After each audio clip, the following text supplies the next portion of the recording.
Hi friends, welcome back to Shruti Akash Mangala family log. ಶಾವ್ಗೆ ಪಾಯಸ ಮಾಡತ್ತೀನಿ ನೋಡ್ರಿ. ಮೊದಲ ಶಾವ್ಗಿನ ಹುರಿದಿಟ್ಕೋಬೇಕು, ಆಮೇಲೆ ಇವೆಲ್ಲ ಐಟಮ್ಸ್ನ ರೆಡಿ ಮಾಡಿ ಇಟ್ಕೊಳ್ಳೋಣ್ರಿ. ಸಕ್ರೆ ತೊಗೊಂಡಿನಿ, ಇದು ಗೋಡಂಬಿ ಮತ್ತು ಬಾದಾಮ್ ಮತ್ತು ಇದು ಏಲಕ್ಕಿ, ಇದು ಒಣ ದ್ರಾಕ್ಷಿ, ಸ್ವಲ್ಪ ತುಪ್ಪ ಇಟ್ಕೊಂಡಿನಿ. ಈಗ ಗ್ಯಾಸ್ ಚಾಲು ಮಾಡಿ ಫಸ್ಟ್ ಗೋಡಂಬಿ ದ್ರಾಕ್ಷಿ ಇವನ್ನ ಫ್ರೈ ಮಾಡ್ಕೊತೀನಿ ಸ್ವಲ್ಪ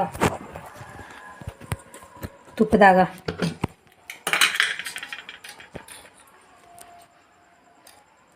ಇದು ಎಮ್ಮೆ ತುಪ್ಪ ನೋಡ್ರಿ. ಇನ್ ಕೇಸ್ ನಿಮ್ಮ ಮನೇಲಿ ತುಪ್ಪ ಇರಲಿಲ್ಲ ಅಂತಂದರೆ ನೀವು ಎಣ್ಣೆ ಹಾಕಿನೂ ಅವನ್ನ ರೋಸ್ಟ್ ಮಾಡ್ಕೋಬೋದು.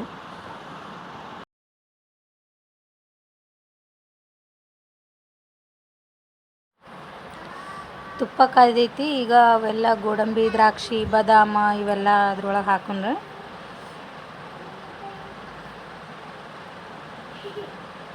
ಹಾಕಿ ರೋಸ್ಟ್ ಮಾಡ್ಕೊಳ್ಳೋಣ.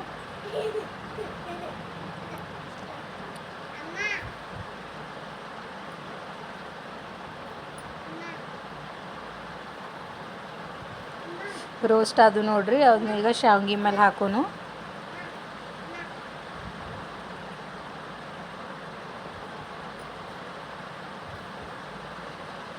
ಈಗ ಅದೇ ಪಾತ್ರೆನೇ ಹೊಳಗೆ ಗ್ಯಾಸ್ ಮೇಲೆ ಇಟ್ಟು ಒಂದು ಸ್ವಲ್ಪ ಸಕ್ಕರೆ, ನೀರು,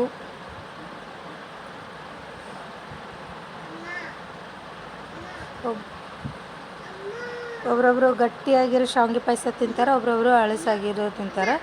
ಸೊ ಹಂಗಾಗಿ ನಾವು ಒಂದು ಲೆವೆಲ್ ಮಾಡಿದ್ದೆ, ಮೀಡಿಯಮ್. ಈ ಕಡೆ ಗಟ್ಟಿನೂ ಇಲ್ಲ ಅಳಸನೂ ಇಲ್ಲ. ಇದು ಎಮ್ಮೆ ಹಾಲು ಹಾಕ್ಕೊಳತ್ತೀನಿ ನೋಡ್ರಿ. ನಿಮ್ಮ ಮನೆಗೆ ಯೂಶ್ವಲಿ ಯಾವ್ದು ಪಾಕೆಟ್ ಹಾಲು ಇದ್ರೆ ಪಾಕೆಟ್ ಹಾಲು ಹಾಕೋರಿ.